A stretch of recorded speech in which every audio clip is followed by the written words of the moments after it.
You've probably seen this formula for the inverse of a matrix before, but if you're anything like me, you might have wondered, where does it come from? In this video, I want to show you a way of building up the formula step by step by splitting the inverse of a matrix into a bunch of linear equations. That way, we can see why it actually makes intuitive sense. We'll write the matrices in terms of their column vectors. The vector EI has zeros everywhere, except for a single one in the ith position, and each xi is just a column of the inverse matrix.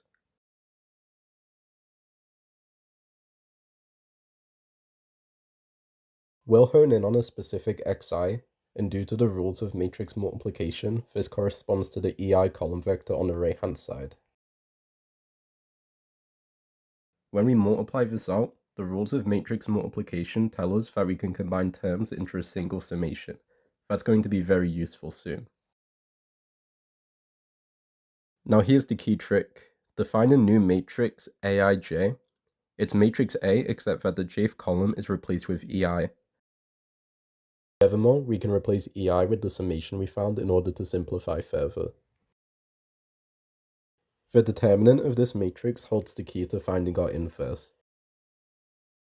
Using the multilinearity of the determinant, we can bring out the sum, as well as the xik as a scalar multiple.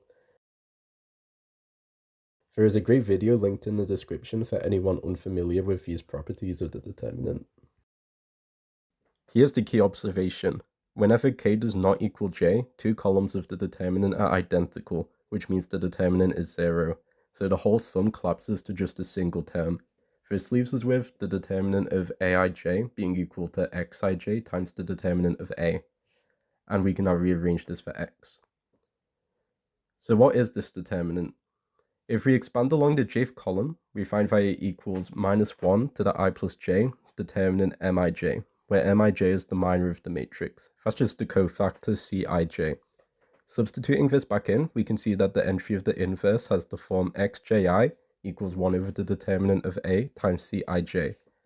Notice that the left-hand side gives us the jth row in ith column of the inverse, while the right-hand side gives us the ith row in the jth column of the cofactor matrix. So we now take the transpose.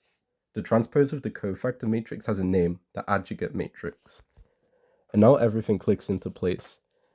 X is equal to 1 over the determinant of A times the adjugate of A.